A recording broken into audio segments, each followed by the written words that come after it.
Now you may be wondering, why the thing on my head? Perhaps. I don't really wonder with you anymore. That's fair. Just kind of roll with it. Yeah. It's like when Dumbledore was like, Harry, you're probably wondering why I've called you here. And Harry's like, nah, dude, not really. I just fucking roll with it, man. Yeah. Oh. That was a terrible Dumbledore impression. But anyway, these are my custom made for like $15 ecto goggles. Right. Right? And I'm wearing them mostly because I have some Ghostbusters on the table right now, but also because my hair is a goddamn fucking mess from wearing my hat all day at work. Every podcast your hair is a mess. That's true. And so today I decided to try and do something about it. So I'm hiding my hair behind some ecto goggles. They're great because I mean, like, you know, Can't see through them. I can sort of see, like, a little bit. Oh, really? Oh, yeah. Yeah. This eye in particular is actually really bad because I super glued these fixtures onto it. Yeah. So it kind of started to do the whole smoked glass kind of thing. Right. So this one's blurry. This one is perfectly fine, but this is tilted slightly downward, so I'm looking like that way. Right. But, I mean, they were just made to be like, you know, a cheap alternative to like a prop, right? So, Yeah. I mean, like, for example, they've got a little toggle switch in them that doesn't actually work, but it's an actual toggle switch. Yeah. I literally hit a hardware store and a fucking electronics store, picked up a few things and said I'm good to go. Yeah. You know, safety goggles, which this is actually from the safety goggles as well. It's little vents to allow your eyes to, or allow you to not like fog up and sweat up the whole fucking place, right? Right. And then like the toggle switch and a little rubber washer. The rubber washer was from the hardware store. The toggle switch was from the electronics store. A fucking dial, also from the electronics store, which is literally just glued onto one of these fucking things. Right. Fucking light bulb dimmer knobs from, actually they could have been from either, I don't remember.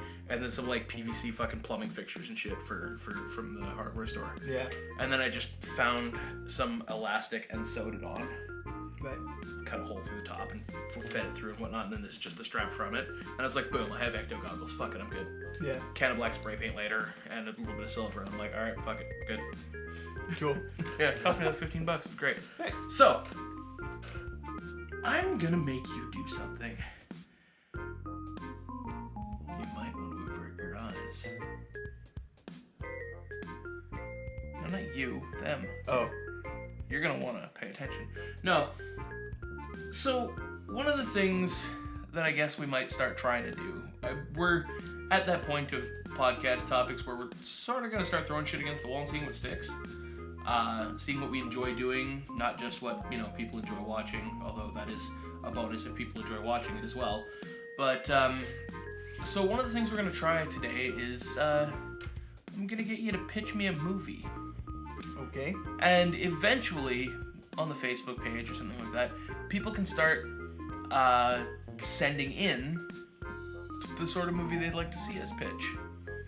So, I think, now, not to steal too much from on-the-spot's impromptu pitch, but I think I'll give you like a genre, one actor, and a place, and then you just kind of craft me a story.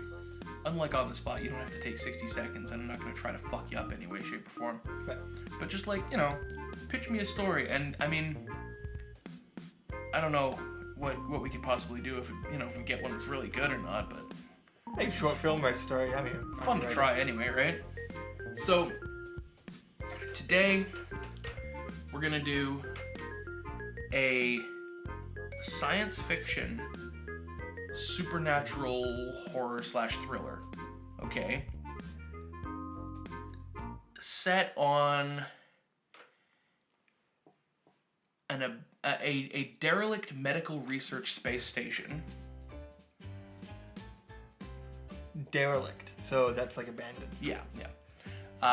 Starring Daniel Radcliffe. Actually, that could be good. That could actually be a really good movie. Yeah, you're right.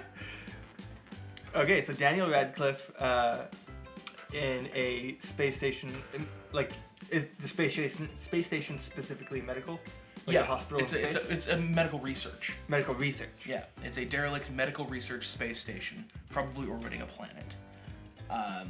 And yeah, it's a And it's a paranormal. supernatural. Yeah. Oh man, paranormal's gonna be hard to fit in there. I know, right? Um, Because you think like, horror, thriller, fucking space, you're gonna have aliens, or fucking, you're on a medical research station, you're gonna have zombies or some shit. But no, I want it like,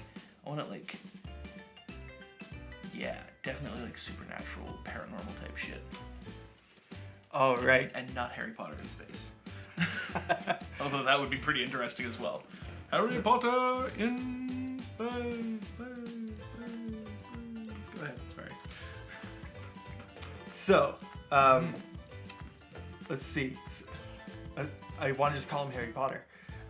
Daniel Radcliffe is the one scientist left on the space station, left alive after a wing of the space station was taken off by piece of space junk or a meteor impact or okay. something like that. Something has taken off this wing, and it caused almost everyone on the space station to die. Either they were in that wing or they lost pressure and air, and he managed to survive somehow. Let's say he got into a pod and protected himself. He was in a stasis pod, sure. Yeah. He red dwarfed it. Yeah, exactly. All right. So while working there, he was working on a cure for an epidemic happening back on Earth. Well, whatever planet it was, we'll call it Earth. It's fine. All right. So while working on the cure, obviously this whole thing happens, and he decides to continue and try to fix up, sort of like Matt Damon in The Martian. He's like trying to put things back together for himself. So he fixes the place up the best that he knows how, and starts working again. And he only has a certain amount of time because not a lot of stuff is left. And I imagine with a slapdash repair job, air is still seeping out. He's losing atmosphere. Well, there was protections in place, but like not everything is perfect. But obviously, when like half the thing got blown off, it had a security breach kind of closure thing. Okay. But that's cost and power that he doesn't have. It is cost. Yeah. Okay. Yeah. So strange things start happening. Question. Wouldn't there still be supply ships and stuff coming to it? We don't know.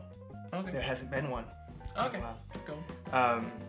Strange things start happening, and certain things, like he sees some mathematical work he was doing, doesn't remember doing some stuff, and it seems to be finished. And some things moved around. He's doing things, but he doesn't remember doing them. And at least he thinks he's doing them. Maybe in his sleep or something. And he starts realizing... Nothing. I wish. Turns out that some of the crew members seem to still be there after being taken away. Ooh. This is turning out less horror, though. It's not as scary. They're helping him. Well, it's already 3 spooky, 5 me. That's why Egon's getting his proton pack. 3 spooky, 5 me. Keep going. Now, okay, I gotta think a bit here. Alright, so we got tragedy. The hair in my mouth. Was Matt Damon one of the other crew members? Yeah, sure. Okay, cool. They're not going to save him, though. Ah, good. Finally a movie where they don't waste money saving Matt Damon. Um, Do you think Matt Damon would ever agree to do a movie where he's already dead? yes? I mean, I guess technically you wouldn't really have to show up in the movie. You could just be like, yeah, Matt Damon was there and then he died. Be like, my cousin Matt Damon died. Sorry, I'm not trying to derail you. Go ahead. Keep No, going. yeah, I'm stuck. I'm trying to just give you time to, by coming up with funny things. Yeah. Oh, it stopped. Alright, so what's the climax here? Okay, so shipments haven't been coming. I guess they assumed everyone was dead when they noticed that, the place was blown up. Half the place is fucking missing. Yeah, okay, Yeah. got it. I don't know where it goes from there. What's so horror about this? Well, I mean, it could be like a psychological supernatural thriller.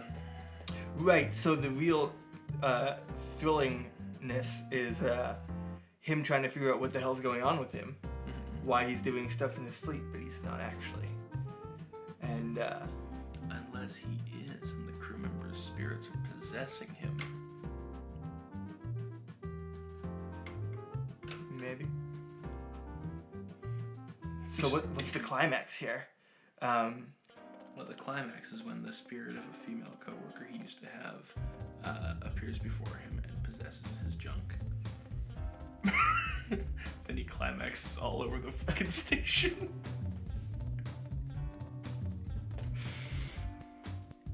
Played by Emma Watson. Played by Rupert Grint. Even better. Alright, so what should the climax be though? Like, he's working on a cure for something happening on Earth. And maybe so he doesn't know whether the reasons the shipment stopped coming were because they gave up on the ship, or maybe because something happened on Earth. Because he doesn't know how long he's been out for. I imagine he probably does. Maybe there is no Earth.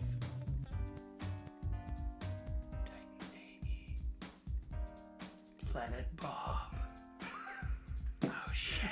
Oh shit.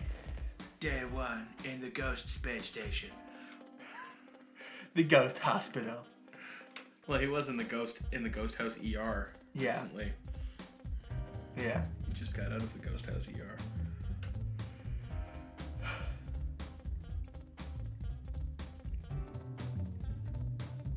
We have failed to arrive at a conclusion. Daniel Radcliffe will be stuck on this derelict space station forever. What have you done to him? No! So... Now, what's this movie actually about? Is it about him making the cure? Or is it about him trying to figure out what's going on with him and surviving? Or is it something else? Now... I don't know, man. You're pitching it. I pitch a lot of things. Usually not movies. Usually tense. Yeah. What if the spirits in trying to help him are also trying to warn him of something? Trying to warn him of something bigger than the problem he's working on. Like maybe they're actually, instead of helping him, they are trying to distract him from his work so that he might finally notice what the bigger thing that is going on. What's going on now? Ghost Satan? What if the meteor strike that took place out wasn't an accident? What if a dark force is descending upon this galaxy and only the spirits left over after the attack know what it is? Because they're the only spirits in space. And in space, no one can hear you, ghost. Oh shit. Oh shit. That's actually like such a totally Deus Ex Machina twist at the end there. It's like a batshit loco twist at the Yeah. end there. So much so that it might actually work. Yeah, I actually kind of really like that. Okay, so we have Daniel Radcliffe Yes. on a Biologic Space Laboratory. yeah, sure. And half of it gets blown up. Everyone dies except for him. He decides to continue his work, and the spirits of his mates are there, seemingly helping him, seemingly distracting him. And Daniel Radcliffe is too stupid to notice that there is evil space demon launching an attack on the galaxy. The walls are bleeding.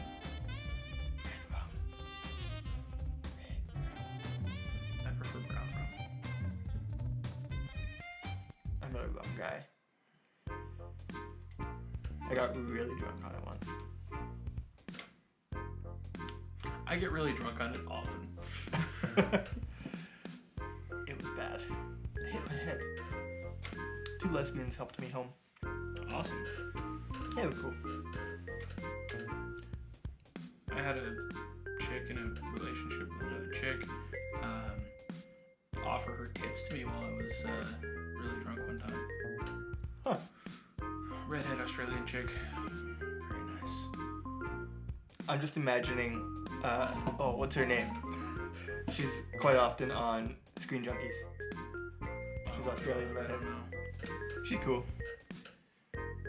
Anyways, yeah, so Climax is... I just did. Don't worry. Yeah, so Climax is, I guess, the spirits of the friends actually manifesting to be like, you stupid fucking asshole, go tell Earth that something's coming. We've been trying and like pointing at this goddamn space demon, throwing rocks at the ship and killing us all.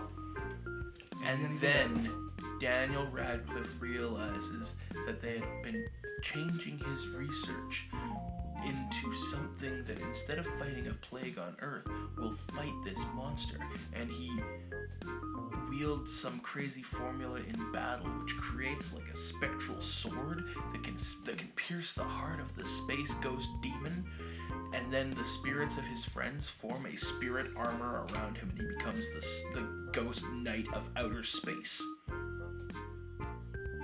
You're good at this.